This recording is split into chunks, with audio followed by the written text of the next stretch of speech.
요즘 막 보니까 물가도 많이 올랐고요. 경기도 어렵더라고요. 어떤 분은 이 명절에 그냥 세뱃돈이 너무 부담돼요.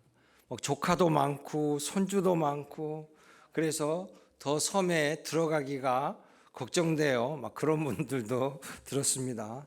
이게 자꾸 세뱃돈도 오르니까 모든 게 다 오르죠. 요즘 막 서울의 집값 가지고도 난리죠. 우리가 얘기 들으면 별천지 같은데요. 도시에 사는 친척들을 또 명절에 만나면 은연중에 그들의 아파트나 뭐 여러 가지 또 이야기를 듣고 기가 죽기도 합니다. 우리랑 다른 세상 같아요. 오늘 본문을 보면 예수님께서 누가복음 16장에 세상의 기준을 뒤집는 하나님의 위로와 지혜가 담겨져 있습니다. 그 지혜와 위로는 영원한 거고 또 우리들에게 확고한 겁니다. 예수께서 예화를 통해서 예를 들어서 우리들에게 쉽게 설명을 해 주시는데요. 첫 번째는 직장에서 쫓겨날 위기에 처한 이 청지기가 하는 행동에 대해서 빗대어 우리에게 말씀해 주시고, 두 번째는 가난한 나사로의 그의 삶 이후에 천국의 삶, 이것을 보여주면서 우리가 돈이 아니라 하나님만이 우리 가정에 영원한 백이 되신다라는 이 말씀을 해주시는 거예요. 여러분 모두가 나에게 주시는 말씀으로, 나와 내 가정에게 주신 말씀으로 하나님의 은혜를 확인하는 시간 되시기를 주님의 이름으로 축원합니다. 첫 번째 예수께서 예를 들어주시는 것은요, 먼저 우리가 인생의 끝을 준비하며 악착같이 내 영혼의 영생을 반드시 먼저 준비하라는 거예요. 16장 1절에 나옵니다. 이 타이틀은 우리가 알고 있는 불의한 청지기라고 하는데요. 이 불의한 청지기는 누구에게 주인에게 고용이 된 고용인인데 이 사람이 살짝 불량했어요.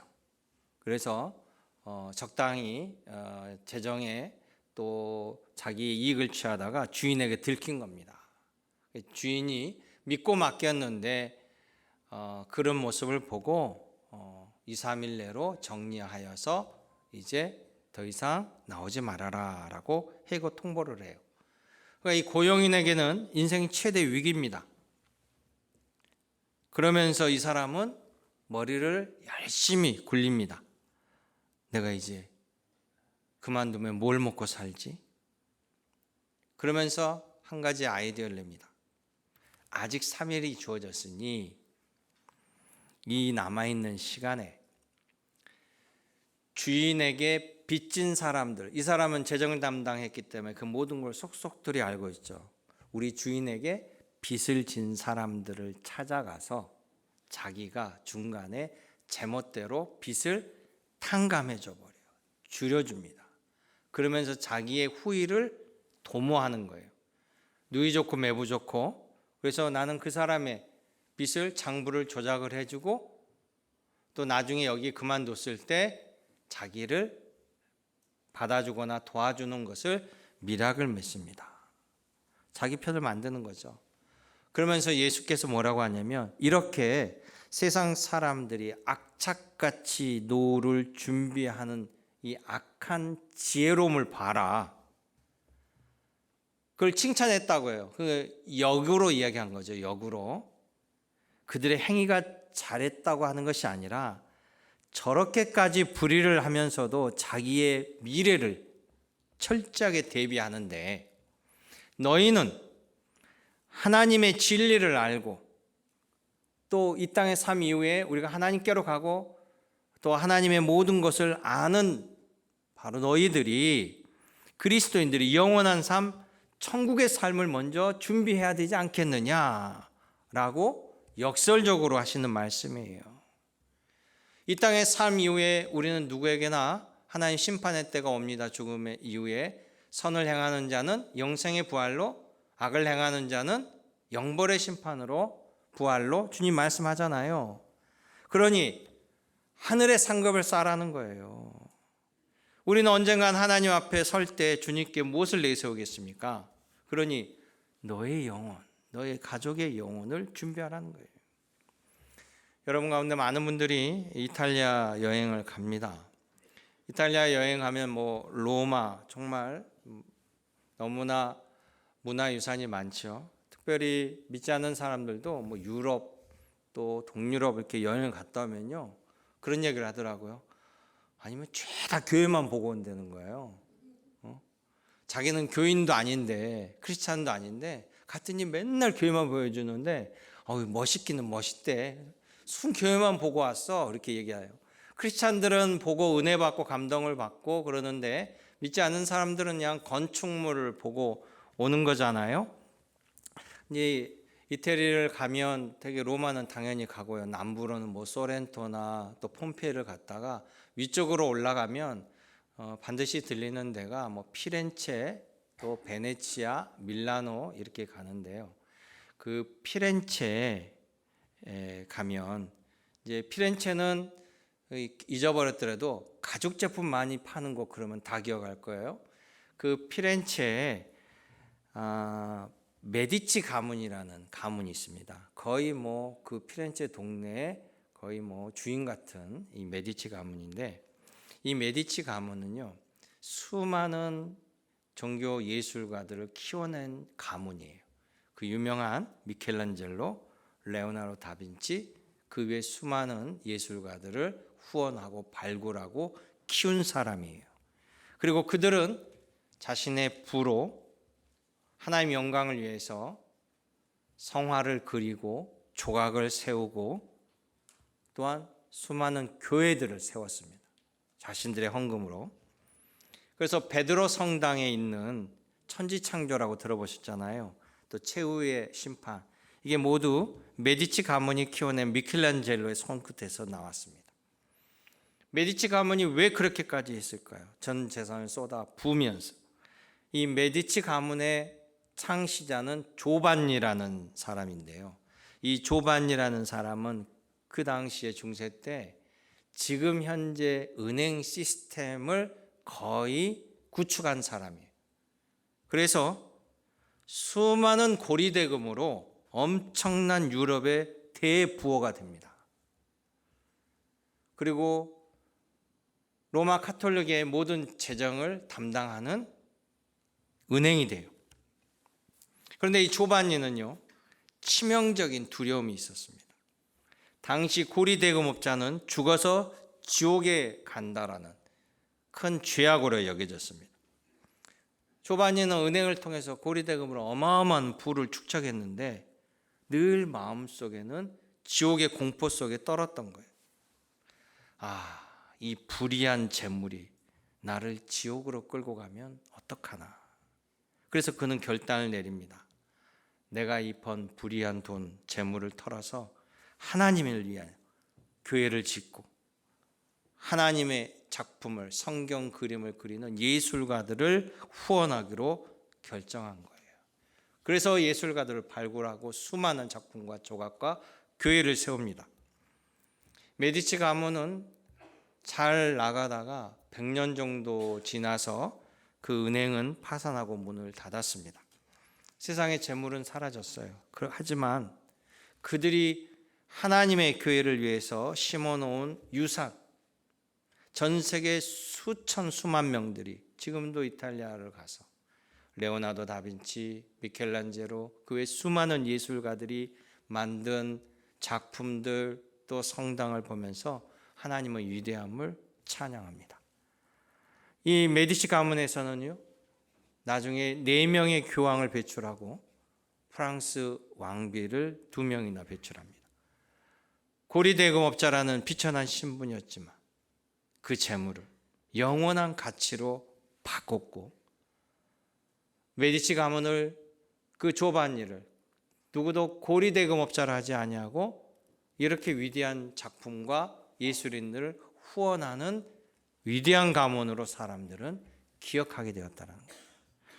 사랑하는 성도 여러분, 주시는 이도 하나님, 거두시는 이도 하나님이라고 합니다. 재물은 언젠간 내 것이 아니죠. 우리 하나님이 부르시기 전 하나님의 나라에 투자하는 여러분 되시길 원합니다. 그것만이 우리가 주님 앞에 설 때 남는 유일한 상급인 거예요. 이게 예수 그리스도의 가르침입니다. 아멘 하며 받는 여러분 되시기를 주님의 이름으로 축원합니다. 두 번째는 돈 앞에 비굴하지 말라고 합니다. 왜냐하면 우리의 진짜 주인, 백은 하나님이시라는 거예요. 본문 13절에 이야기합니다. 너희는 하나님과 재물을 겸하여 섬길 수가 없느니라. 자, 세상을 창조하신 하나님의 말씀이에요. 그렇다라고 우리 주님께서는 너희가 돈 벌지 말라, 경제 활동하지 말라, 그렇지 않아요. 열심히 성실하게 살아가야 됩니다. 그리고 또 열심히 일해서 또 물질의 복도 받아야만 우리가 도움의 손길을 또 다른 사람들에게 축복의 손길이 될 수 있잖아요. 그런데 주님이 묻는 핵심은 누가 너에게 진짜 주인이 되느냐 이거예요. 여러분, 친척들이 모이면 서로 비교하죠. 비교하고 얘기 듣다 보면 결국은 돈이 좋구만, 돈이 힘이네, 돈이 최고의 백이야, 이런 결론에 도달합니다. 그런데 성경은 말합니다. 돈은 우리가 다스릴 도구이지 돈이 목적, 주인이 아니라는 거예요. 돈을 주인으로 모시면요, 돈이 없을 때 우리는 비굴해지고 있을 때는 교만해지는 거예요. 하지만 하나님을 백으로 삼는 사람은 다릅니다. 돈이 있든지 없든지 내 뒤에는 천지를 지으신 아버지 하나님이 계시기 때문에 우리는 당당하게 살아갈 수 있는 거예요. 이게 바로 믿음의 사람인 것을 여러분 아시기 바랍니다. 창세기에 보면 하나님께서 자식이 없는 아브라함과 사라에게 자식을 주신다고 그랬어요. 그런데 아브라함과 사라가 몸이 노년이다 보니까 이 해석을 다르게 해석해서 사라가 내 몸이 이미 늙었는데 어떻게 아이를 낳겠느냐 그러면서 아브라함에게 자기의 몸종 하갈을 보냅니다. 그래서 이 하갈을 통해서 아브라함의 후손 이스마엘을 먼저 낳게 돼요. 그런데 이 하갈이 몸종이었고 이 사라가 본처였는데 이게 이제 또 아이가 먼저 태어나고 그러니까 이게 주객이 좀 전도되죠. 그래서 그냥 사라가 격분하게 되고 또 갈등이 생기고 결국 아브라함이 또 사라의 말을 듣고 이 하갈과 이스마엘을 내보냅니다. 광야에 나가서 이 하갈은 이스마엘과 함께 이제 물도 떨어지니까 목말라 죽게 된 거예요. 하루아침에 나락으로 떨어진 인생길입니다. 물론 아브라함은 그 당시 매우 거부였기 때문에 그냥 보내진 않았을 겁니다. 그러나 광야에서 재물이 무슨 필요가 있겠습니까? 돈은 우리를 살려내지 못해요. 하갈은 가져왔던 물도 떨어지고 막다른 지경에 처하니까 그 현장에서 하나님께 울며 외칩니다. 그런데 하갈과 이스마엘을 지켜보고 계신 분이 계셨어요. 바로 하나님이셨습니다. 하나님은 하갈의 기도를 받으시고 그를 보시고 하갈과 이스마엘에게 필요한 물을 공급해 주시고 이스마엘에게도 큰 민족을 허락해 주셨어요. 그것이 바로 지금의 아람 민족입니다. 바로 하나님만이 우리의 영원한 백이 되신다라는 것을 보여줍니다. 죽음의 처지에 갔던 다윗이 이런 하나님을 이렇게 고백합니다. 여호와는 나의 반석이시요 여호와는 나의 요새시요 여호와는 나를 지키시는 산성이시로다. 할렐루야. 여러분, 돈은 우리를 작게 만들 수 있지만요, 진짜 주인 되신 하나님은 광야 같은 인생길에서 여러분들을 이끄시고 인도하시고 지켜주신다라는 거예요. 주님을 의지하는 여러분 되시길 원합니다. 남들이 세상 모든 것들을 자랑하고 집착할지라도 하나님을 부러워하십시오. 하나님을 바라보십시오. 재물은 여러분들의 영원한 백이 되어줄 수 없습니다. 오직 나와 나의 가정은 여호와 하나님만이 나의 백입니다. 이런 배짱으로 살아가는 여러분 되실 때 하나님 반드시 지키시고 도우시고 승리의 길로 인도하여 주신다는 것을 아멘으로 받으시길 원합니다. 마지막 세 번째는, 여러분, 세상의 백은요, 내가 죽거나 그 백의 근원이 사라지면 끝입니다. 그런데 우리 하나님의 백은 영원하다는 거예요.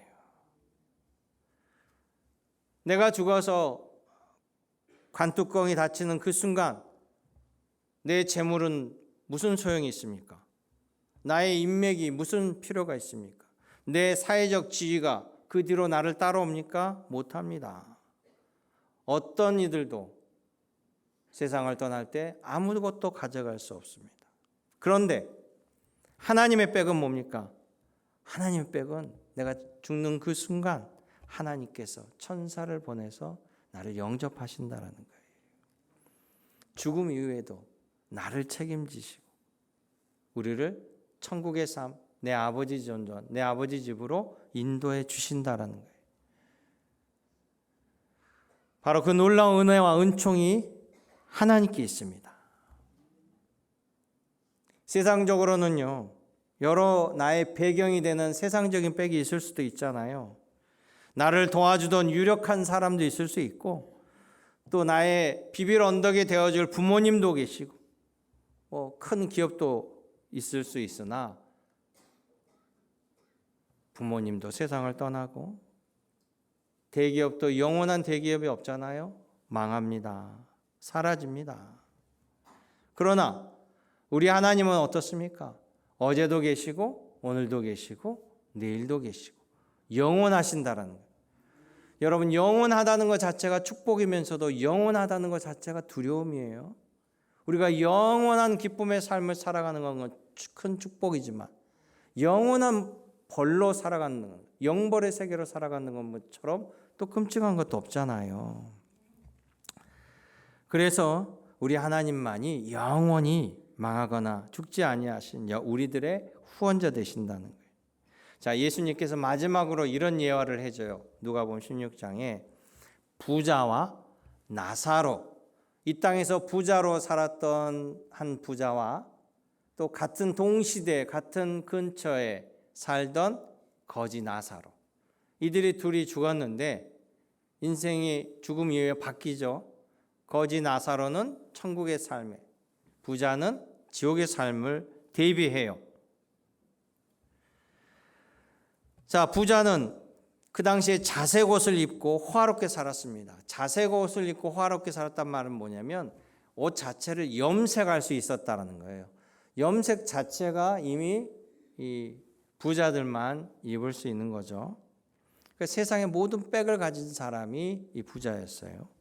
반면에 나사로는 어땠습니까? 그 당시에 거지였습니다. 헌옷투성이었어요. 그런데 죽음 이후에 대반전이 일어났습니다. 세상의 모든 걸 가졌던 부자는 지옥불에서 물 한 방울 구걸을 하고 갈증 속에 애타게 부르짖고 있습니다. 그런데 아무것도 없었던 이 나사로는요, 천국의 상석에 앉아 있었어요. 그런데 이 예화에 특이점이 있어요. 부자는 이름이 있습니까? 없습니까? 이름이 없어요. 그냥 부자라고 통칭하고 있어요. 그런데 거지의 이름은 있어요. 나사로라고 기록되어 있다는 거예요. 돈이 돕는 인생 부자는요, 죽음과 함께 이름이 사라져 버렸어요. 그런데 하나님이 돕는 인생 나사로는 그 이름이 영원히 기억되어 있다는 거예요.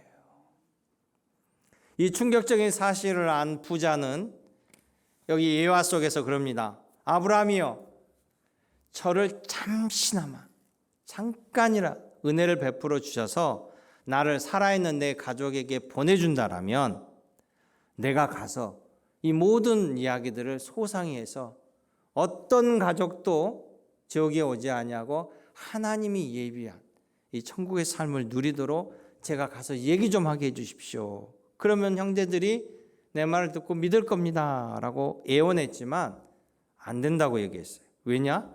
죽은 자의 영혼은 산 자에게 갈 수 없는 것이 하나님의 창조의 룰입니다. 그래서 민간에서 여러분 돌아가신 부모님, 할머니, 할아버지 왜 제사상을 차린다고 할 때 그분들의 영혼이 와 오셔서 제사밥을 드시는 게 아니에요.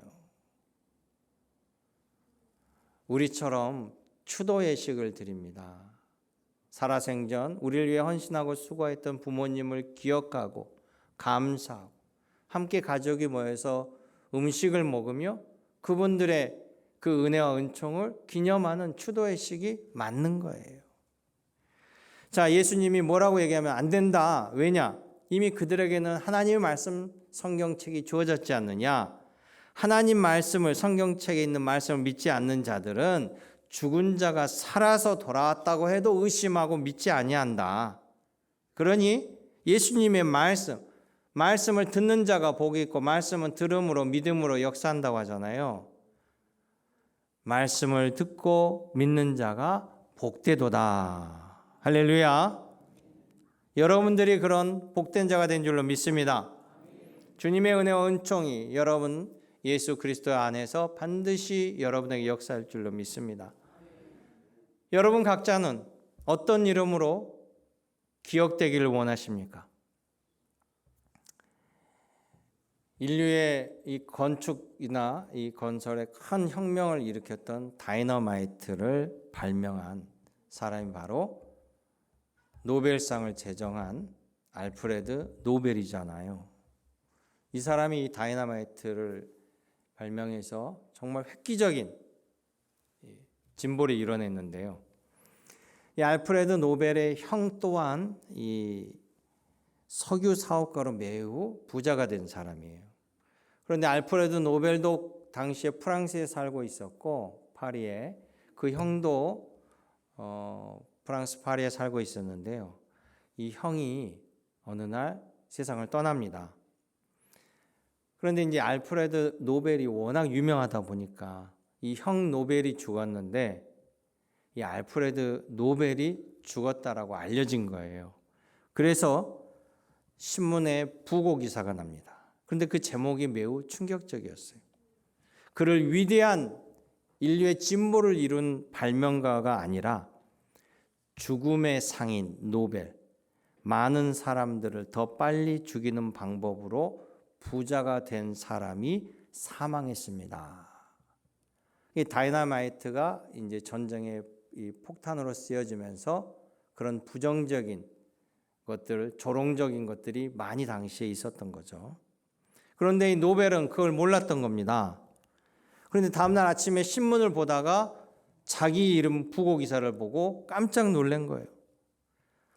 내가 이 다이너마이트를 통해서, 발명을 통해서 수많은 부를 얻게 됐잖아요. 그런데 이 엄청난 부가 죽음 앞에서 이렇게 수치스러운 꼬리표가 되는구나 라고 생각합니다. 그리고 그는 자기의 재산 90% 이상을 사회에 환원하며 인류에 기여한 과학자들, 그들을 발굴하여서 노벨상을 주는 것으로 제정합니다. 지금 우리 모두가 이 노벨상을 받는 것을 최고의 영예, 국가적인 영예, 명예로 알잖아요. 어느 누구도 이 노벨을 죽음의 상인으로 기억하지 아니하고 이 위대한 노벨상의 창시자로 기억하고 있다는 사실이에요. 사랑하는 성도 여러분, 여러분 인생의 소풍이 끝나는 날 여러분의 백은 무엇입니까? 여러분의 재물, 여러분의 명예 다 내려놓고 갑니다. 오직 예수 그리스도를 믿는 믿음만이 여러분 유일한 자산이 되고 바로 여러분에게 영원한 승리를 보장하는 하나님의 백이 되어줌을 기억하시고 은혜를 누리시고 기쁨으로 우리 주님을 앙망하며 살아가는 여러분 되기를 원합니다. 그리고 모든 가족이, 모든 자녀들이 반드시 이 영생을 소유하기를 원합니다. 나로 혼자가 아닌 내 모든 자녀 손자녀들이 하나님의 은혜 가운데 이 축복의 삶에 함께 동참할 수 있도록 모든 가족이 구원받는 일에 최선을 다하는 여러분 되기를 원합니다. 여러분들을 이렇게 고향으로 돌아오는 사람들을 뭐라고 하죠? 귀성객이라고 하잖아요. 귀성객. 고향으로 돌아온다. 우리 인생 자체가 우리는 귀성객이에요. 우리는 언젠가 내 아버지의 나라, 저 천국으로 돌아가야 할 귀성객이에요.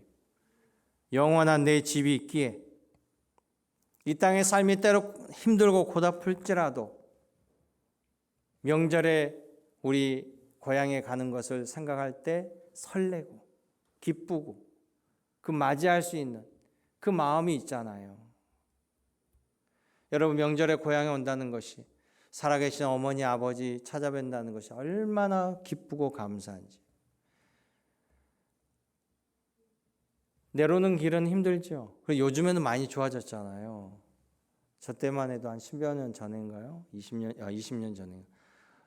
서울에서 출발해서 해남까지 오는데 기본이 15시간, 막히면 22시간 정점을 찍었는데 요즘에는 8시간 안에 다 오지 않아요? 그리고 이제 광주에서 또 해남 강진까지 고속도로가 뚫리면 더 빨리 올 거예요. 그런데 그것도 부모님이 살아계셔야 올 수 있어요. 왔는데 아무도 안 계시고 산소만 덩그러니 있으면 그 설렘이 또 달라요. 내 아버지 어머니와 함께 할 때 이곳이 오는 것이 큰 기쁨이고 축복입니다. 우리 역시 내 아버지 하나님의 나라에 나아갈 때 우리 하나님이 그곳에 계시기에, 나를 두 팔 벌려 맞아 주시기에 우리는 언젠간 돌아가야 할 길이에요. 그러니 자녀들에게, 후손들에게 우리를 도우시는 하나님, 그 든든한 백이 온전히 물려지기를 원합니다. 2026년 한 해 동안 마르지 않는 샘물로 채워주시는 하나님의 은혜가 우리 완도제일교회 모든 믿음의 가족들 또 후손들 위에 함께 임하시기를 주님의 이름으로 축원, 축도, 복비로 드립니다. 기도하겠습니다. 생명의 주 하나님, 우리에게 함께 모일 수 있고 또 은혜와 사랑을 기억할 수 있도록 설 명절을 주셔서 감사합니다. 오늘 말씀, 물질보다는 크신 아버지 하나님, 우리의 영원한 백이 되시는 아버지 하나님을 바라보게 하심을 감사드립니다. 메디치 가문처럼 하나님 주신 위기를 기회로 바꾸는 지혜를 주시고, 하갈처럼 광야에서도 나를 지키시고 보호하시는 아버지 하나님을 바라보게 하시고, 가진 것 적어도 나사로처럼 천국의 삶을 누리게 하시고, 우리 자녀들에게 믿음의 유산을 물려주는 복되고 귀한 명절 되게 하여 주시옵소서. 예수님의 이름으로 기도드립니다. 아멘.